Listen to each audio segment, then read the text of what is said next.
آخری چیز ہے، اس کے بعد بھی اگر آنکھ نہیں کھلتی کسی انسان کی تو میں نہیں سمجھتا کہ وہ اپنے گرد اس نے جو یہ فلا تزکوا انفسکم، اس نے جو اپنے گرد تزکیہ نفس کا ایک مصنوعی حالہ بنا لیا ہے، کبھی بھی وہ اس حالے سے نکل سکے گا اگر اس حدیث سے بھی آنکھ نہ کھلتی۔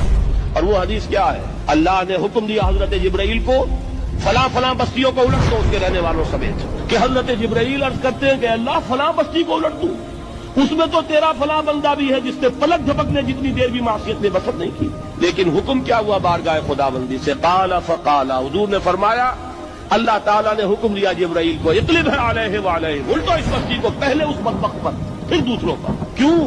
اس لیے کہ اس کا چہرہ کبھی میری غیرت میں سرخ نہیں ہوا، اس چہرے کا رنگ نہیں بدلا۔ بے غیرت انسان، بدیاں پھیلتی رہیں، میرے دین کو روندا جاتا رہا، میری شریعت کی دھجیاں بگڑتی رہیں، یہ میدان میں نہیں آیا، اس کا خون نہیں کھولا کبھی۔